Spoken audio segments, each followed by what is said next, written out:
Hey, welcome back to another video. Now today, we'll give it a go. We're gonna watch Prager University. And Prager's gonna talk about how socialism makes people selfish. Okay, you okay? My lip hurts. You what? My lip hurts. Okay, yeah. All right, we'll do it in a second. All right.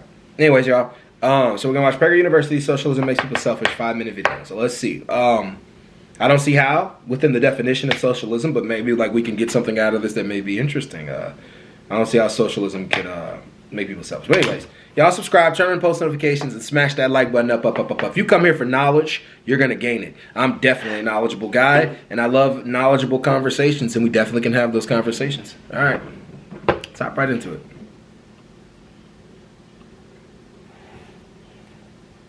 In the contemporary world, it's taken as a given that capitalism, with its free market and profit motive, is based on selfishness and produces selfishness, while socialism is based on selflessness and produces selflessness. Well, the opposite is true. Whatever its intentions, socialism produces far more selfish individuals and a far more selfish society than a free market economy does. And once this widespread selfishness catches on, it is almost impossible to undo it. Here's an illustration. In 2010, the United States President, Barack Obama, addressed a large audience of college students. Okay. At one point in his speech, he announced that young people will now be able to remain on their parents' health insurance plan until age 26. I don't ever recall hearing a louder, more thunderous, or more sustained applause than I did then. Had the president announced that a cure for cancer had been discovered, it is highly doubtful that the applause would have been as loud or as long. What? Already, to address that, I don't see how that's selfish. I think that's very beneficial to people under the age of 26, because I don't know if Dennis Prager has lived long enough or been young at a period of time. Health insurance is expensive. It's extremely expensive, and if the parent can help out, then the parent can help out, because a lot of times the parent's insurance is a lot cheaper than the child's insurance, and adding the child onto your insurance is a lot better. That's what my mom had to do for a little while. And the insurance was a lot cheaper than me actually going out and getting my insurance myself. But Obama was big on healthcare plans that, well, you know, people call it Obamacare, but the Affordable Care Act, which was to make it easier for people to be able to afford healthcare, you know. Because, again, he said capitalism is, and he said socialism is more selfish, but that's a socialist principle that was trying to eliminate the idea that big business can say no to you if you have a pre-existing condition, if you're older, raise the rates on you if you're going in age, if you're a smoker, you can get denied some coverages. No, like healthcare should be a human right. I don't care what anyone says. I don't care how anyone battles that. I think healthcare should be a human right amongst us. But let's see what else these guys say. What were they so happy about? To be told that you can now remain dependent on your parents until age 26 should strike a young person as demeaning, not liberating. Throughout American history, and for that matter, all of Western history, the great goal of young people was to become a mature adult, beginning with being independent of mom and dad. Socialism and the welfare state destroy this aspiration. In various European countries, and now increasingly in the US, it is becoming common for young people to live with their parents well into their 30s and not infrequently beyond. And why not? In the welfare state, taking care of yourself is no longer a virtue. He's making a really strange argument. A very, very strange argument.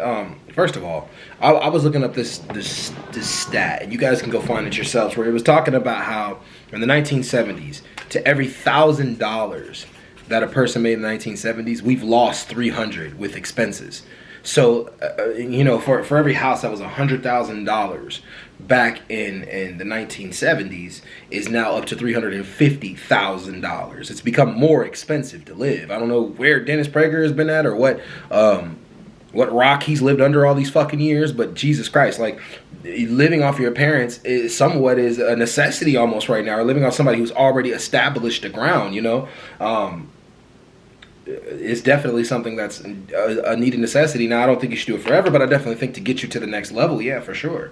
And I think a lot of young people don't have a choice at this point on how expensive everything is. To get an apartment is $2,000.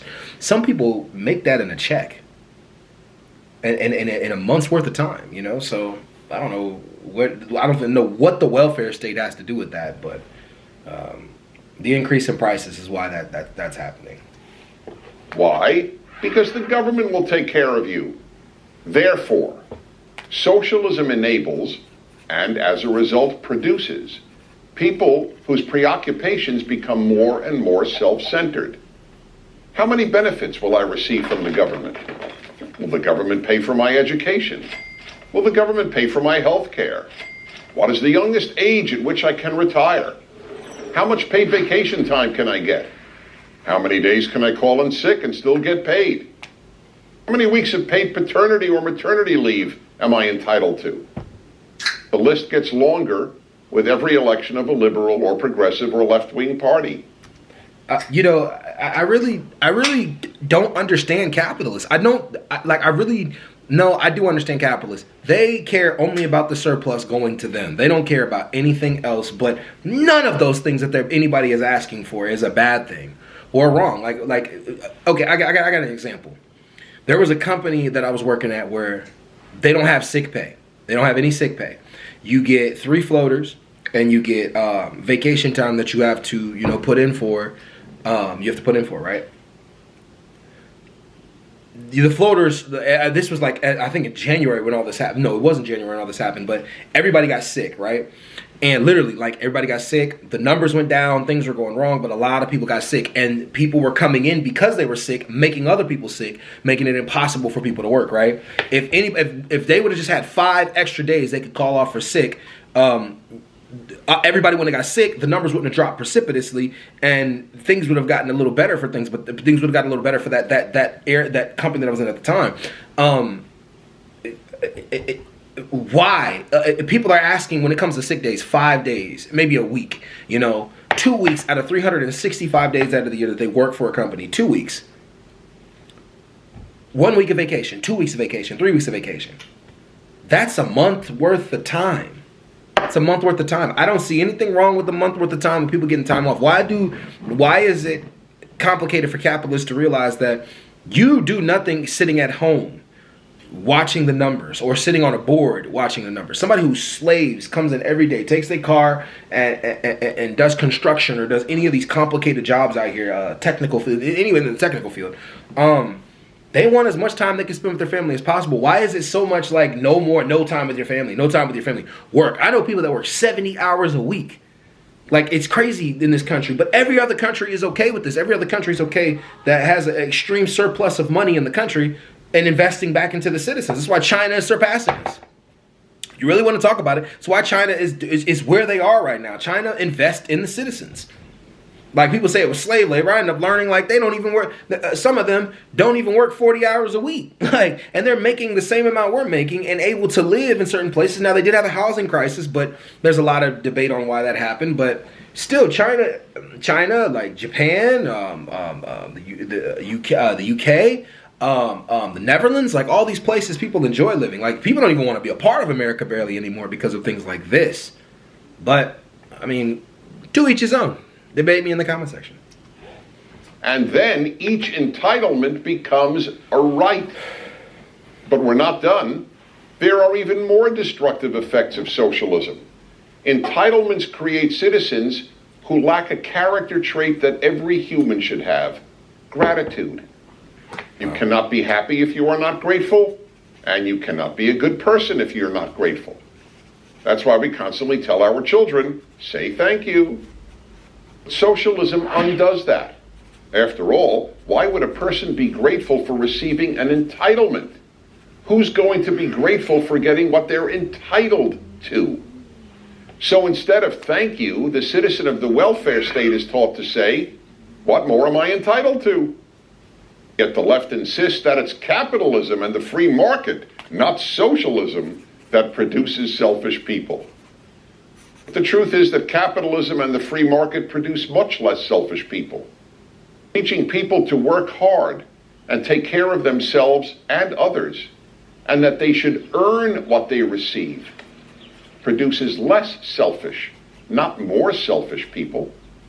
Capitalism teaches people to work more. Socialism teaches people to demand more. Which attitude do you think will make a better society? I'm Dennis Prager. To subscribe, I think the attitude of demanding more is better. I think that workers should demand more. They should demand more because there's a surplus of money going around.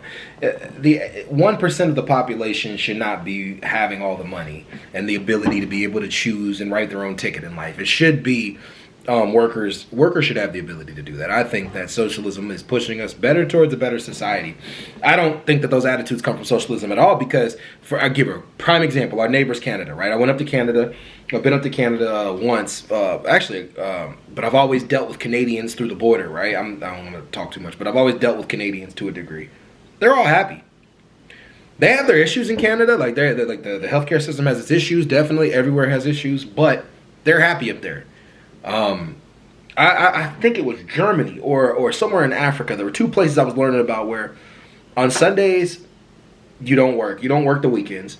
Yeah, most people work only 4 days, and productivity actually grew within people being able to have more time off and spend with their families. You know, I don't know. I disagree with Dennis Prager on that, but anyways, you know, to each his own. Y'all gonna comment down below what y'all want to comment, and we're gonna have those type of conversations definitely. But either which way, I think capitalism is the most effective economic system that drove the economy forward, but I definitely think that socialism is going to like balance out the need for an extreme amount of effort from a lot of people, especially when AI is automating a lot of the jobs that capitalists are creating out of existence. You know, so what's going to be next anyways? But peace.